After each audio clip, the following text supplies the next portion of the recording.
Hello,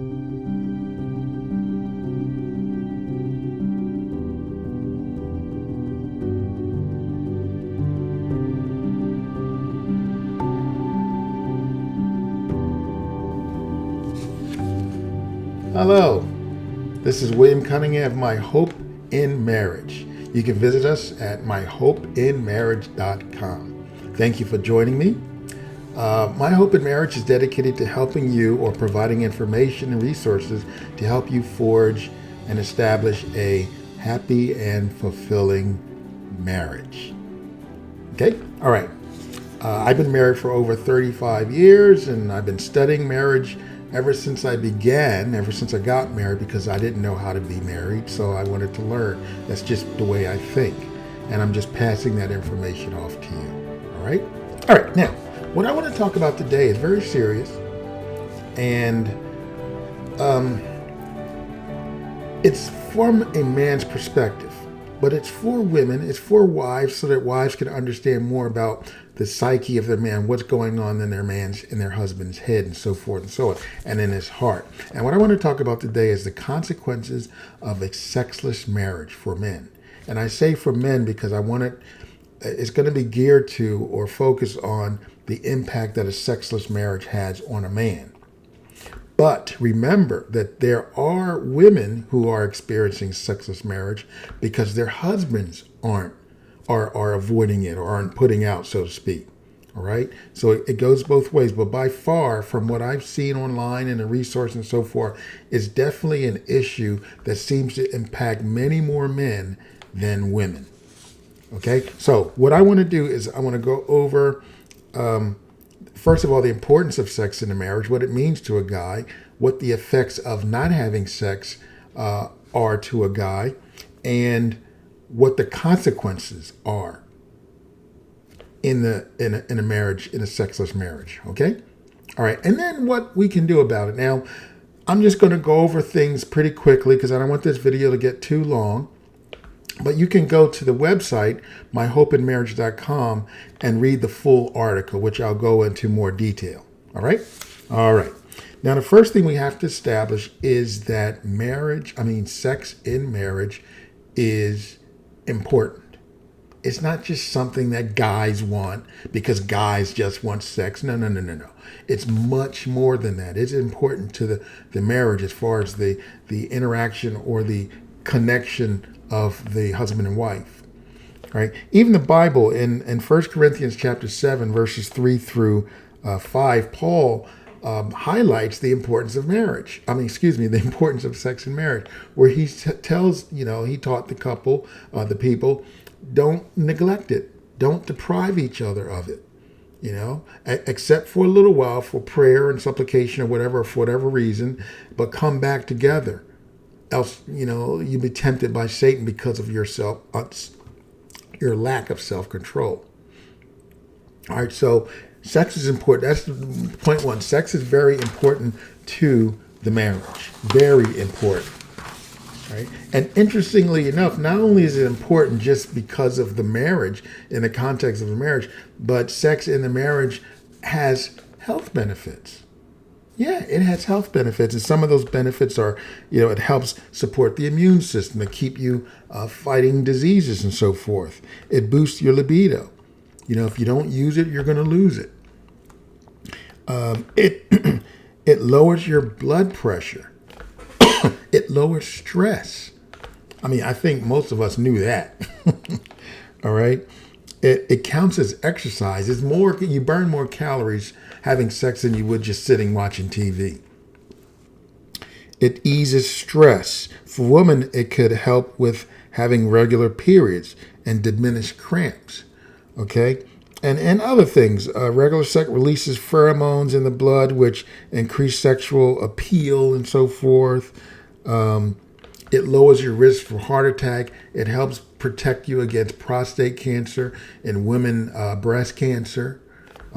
So there are benefits of having sex. And in this context, in this article, in the video, we're talking about in the context of marriage. And of course, it has a benefit in the relationship because men connect to their wives through sex. emotionally connect through sex. So if they're not having it, they're not emotionally connecting, and that causes issues later on as time goes by. Now, a sexless marriage is defined as less than 10 times a year.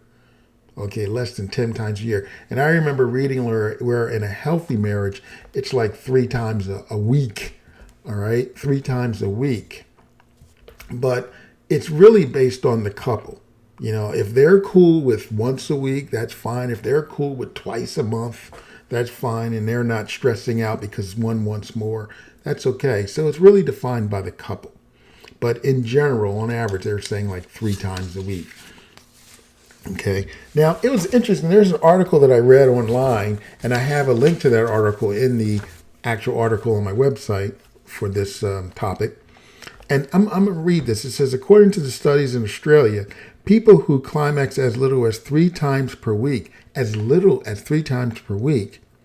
a 50% reduced chance of dying for any medical reason than those who only climax once per month. Incredible as it might sound, it's time to get your man in the sack, a woman wrote this, and then remind him how you saved his life.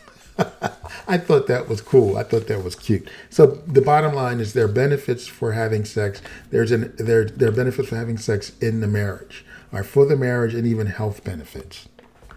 Now, what are some of the effects of a sexless marriage? What are some of the effects on a guy when he doesn't have sex with his wife regularly? You know, I'm talking, it could be years where it doesn't happen, or it happens so few times effectively it doesn't happen.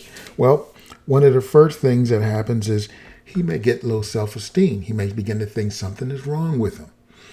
He may have a feeling of a failure. He may begin to feel like he's not living up to what his woman wants or his woman's expectation, like he can't put out, that something's wrong with him as a man.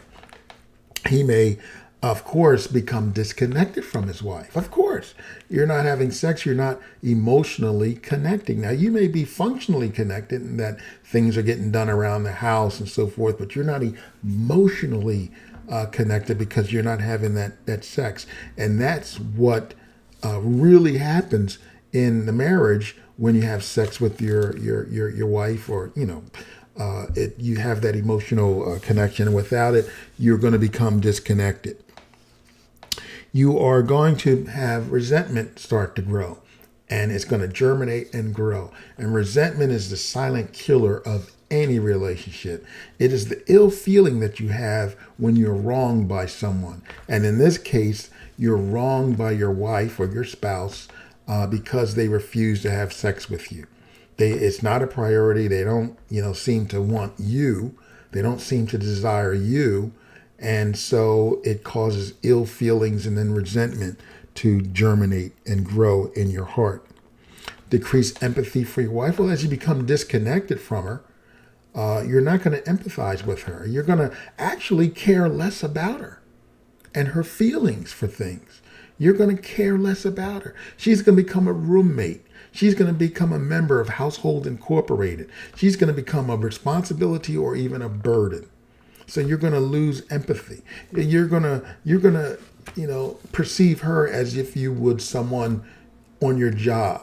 You're not really personally connected to people on your job. Okay, so she's going to be treated like a roommate, not as a soulmate. Decreased trust. Why did she marry me in the first place? What does she do? Is an ulterior motive? So he's going to start trusting her because he's going to start thinking that perhaps she deceived him into marriage. And then once the deed was done, once the I do's were declared, she switched the flip. Okay, she switched the flip on him, and the kitchen's closed, and he's like, "What?" All right. And just for the sake of argument, it both ways. She may be wondering what happened, all right, because this does happen to him. But remember, I'm speaking from a man's perspective. Okay, it's decreased trust. Now, there are other effects of it. He's going to start thinking certain things in his mind and his heart but they're all going to be ill feelings towards her. Right now, the consequences of this, of those things which are caused by the sexless marriage, is one, his wife becomes an enemy. That's critical. She becomes an enemy. She's no longer his soulmate, his confidant, his partner, his wife. She's his enemy. You deceived me.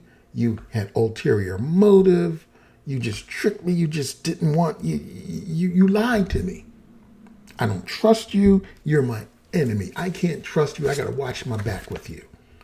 All right? That's what's going to start happening. That's the consequences of having those ill feelings caused by the sexless marriage.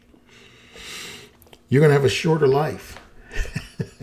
And I say that because we talked about the health benefits of sex in the marriage.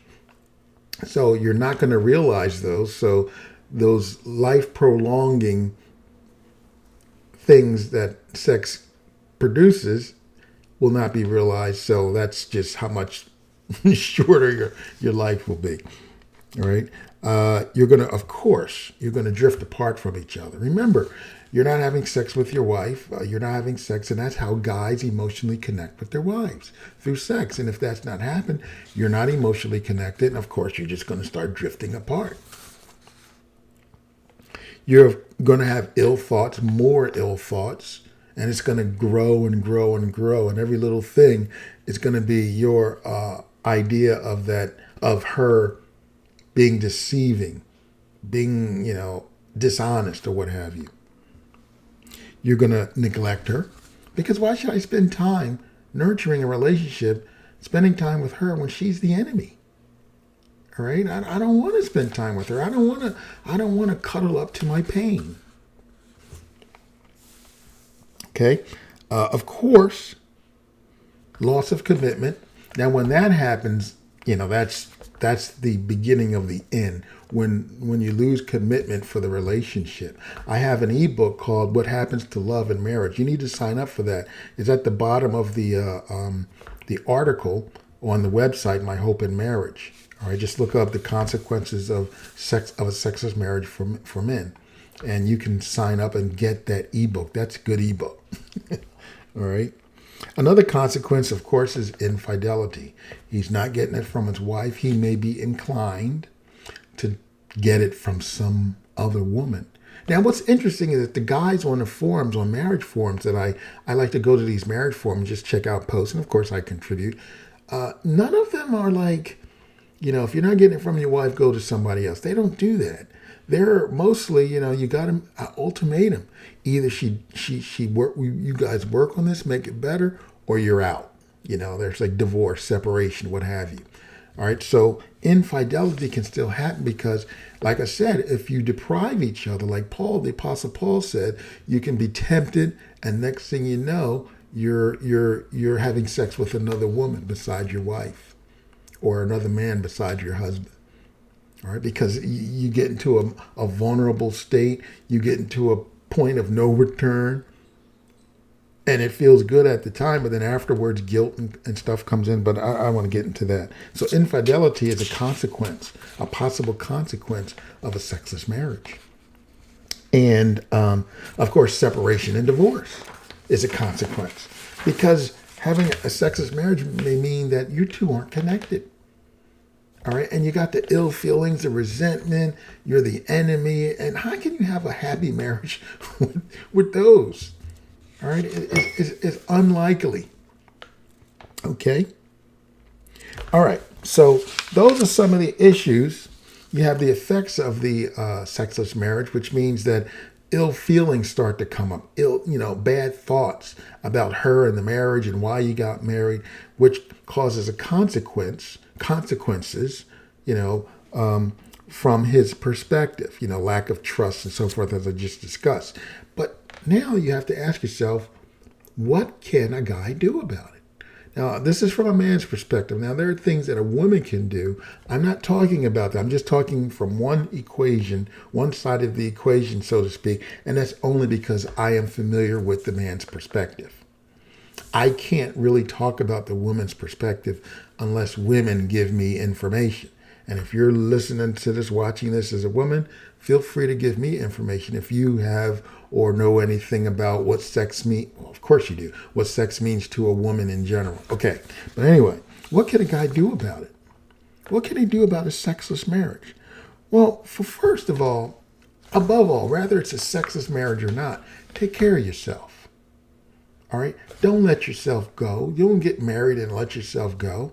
You get married, you take care of yourself. You know? And that means not just as far as your looks and grooming and stuff like that, which you should do, but I'm talking about just for yourself as far as, improving yourself, self-improvement, maybe some skills you want to learn. Maybe you want to start a business, maybe whatever. Just do those things. Maybe there's some place you want to go or travel or something like that. Don't let anyone deter you from being the best you. Don't let anyone deter you from pursuing and fulfilling your goals, your dreams. All right? Not a sexless marriage, not your wife, brother, sister, anyone. You be the best you. Another thing you're going to want to do is communicate. Your wife needs to know how you feel. Your wife needs to know what's going on inside of you, because you don't want to blindside her one day and say, look, honey, I'm done with this marriage. And she's like, she might, like I told you before, she might be clueless. Women aren't taught about man's psyche. Most men know much more about women than women know of men. Men learn, flowers. You got to do the emotional approach, and you got to, this and that. But women are like, men are dogs. All they need is sex. And they don't know anything because they're not taught anything. All right. So take care of yourself. Examine yourself, guys. There may be something you're doing that's repelling your wife. Well, it may be something that you're doing where she's deeming that you're treating her bad. So that's why you need to communicate.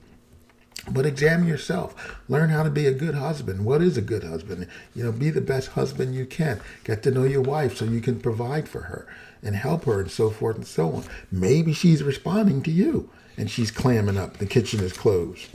All right? So examine yourself. Make sure you can check that checkbox. That, yep, I looked at myself. All right? And, of course, communicate. You got to communicate.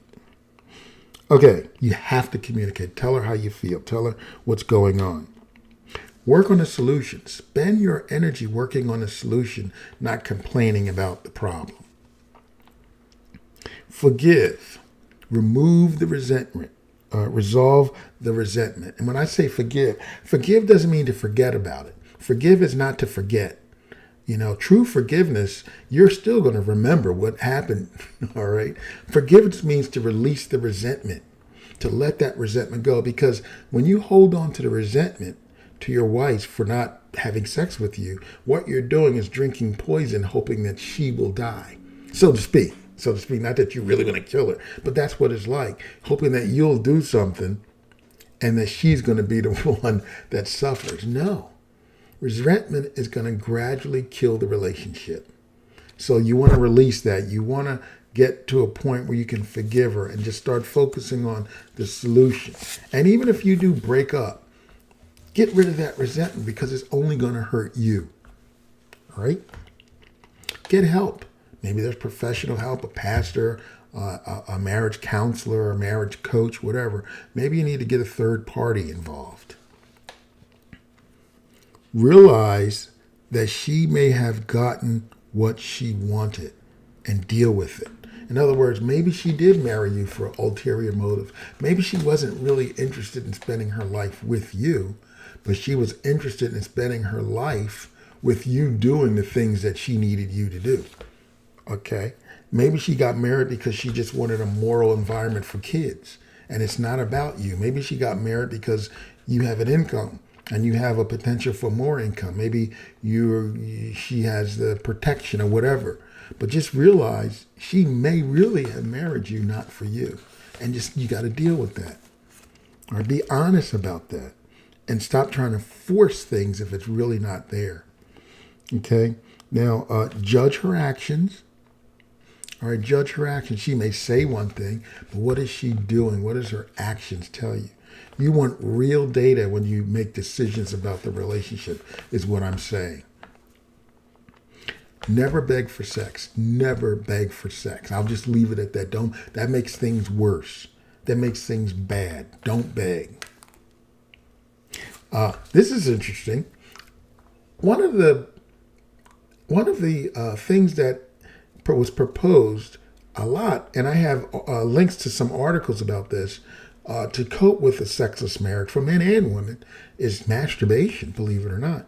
And it was also interesting is that masturbation has similar health benefits as just having sex, which kind of makes sense. Physically the same thing kind of happens, sort of. But that's one thing. And of course, look at the article on My Hope in Marriage to get some details. And I do have links to other articles. And you can just, search for that online yourself about masturbation and how it can help and, as far as dealing or coping with a sexless marriage. Because you have all that pent up sexual energy and that tension, and that it's not a good thing. And you don't want that to come out somewhere else where you're actually infidelity, where you're actually moving towards someone else besides your spouse. Another thing that you can do is control your stimulation. All right, what do I mean by that? You know how if you're walking down the street with your girlfriend or let's say your wife, you're walking down the street and you see this really good looking woman come by. Now, you can sit there and look, and you want to check her out, but you don't. You might look real quick with your eye or something, but that's normal. I have an article and a video why men look at other women, why husbands look at other women. But you control yourself, right? Because if you looked at her, you're checking her out, you can become stimulated. So you don't look, so you don't become stimulated. So you may practice the same thing at home. Let's say you're preparing for bed, but your wife is in bed and she's, she has on just panties and a bra or whatever. And you can sit there and look at her and, I want, and you begin to desire, you begin to want. And from experience that nothing is going to happen. So why sit there and keep looking and desiring when it's just going to cause you pain? Turn away. I know it's your wife, but turn away. Or your husband, turn away. All right? Go brush your teeth and go to bed. All right? Don't torture yourself. I know that's hard, but hey, life is hard. Okay? So you want to control that stimulation and therefore your arousal. Enjoy what you have now. Maybe sex is bad, but maybe there are other things that you enjoy that are good in the relationship. Enjoy those things. And I know that could be tough because you got these ill feelings, but we do things in life that we don't like to do, like going to work. For instance, I don't like going to work, but I like doing what I do when I'm there. But just the act of getting up every morning, blah, blah, blah. All right. So, enjoy what you do have. Appreciate that. Be thankful for it. All right. Now, if you say, I don't have anything, well, you got a serious problem. And eventually you're going to have to make some serious decisions. Now, of course, another thing that can happen in a marriage, a sexless marriage, is infidelity. I must have skipped that. Infidelity.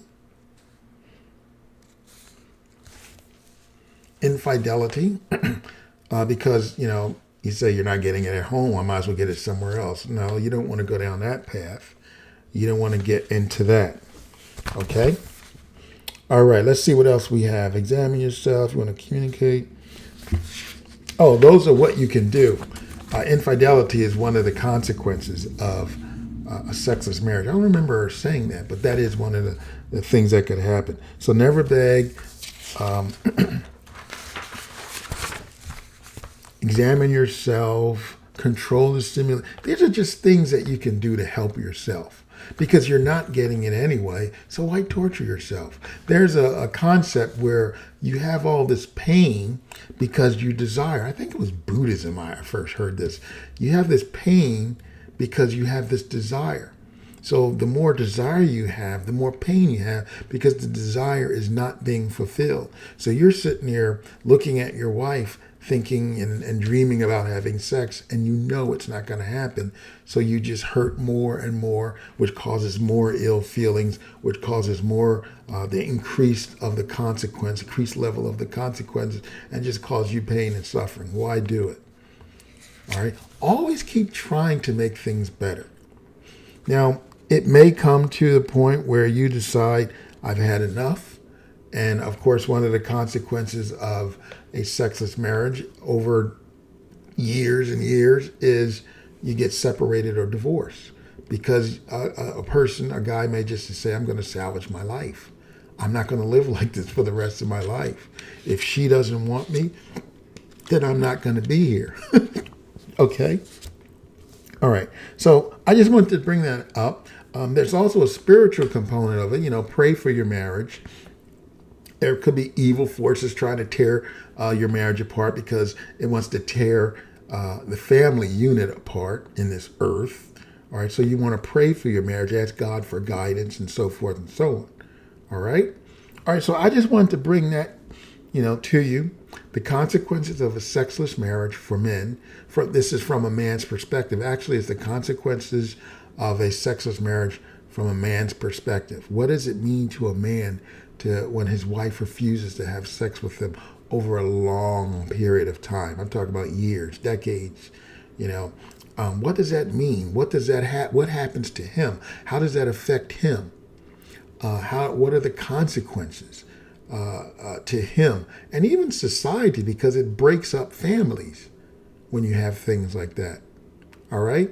So I just wanted to bring that to you. You can go online at myhopeandmarriage.com and check out the article, which will have more information, and go from there. And of course, read the other stuff. And I have a list of some of the resources that I use in preparing for this and gathering information for this topic that are also included at the end of the article on the website, myhopeandmarriage.com.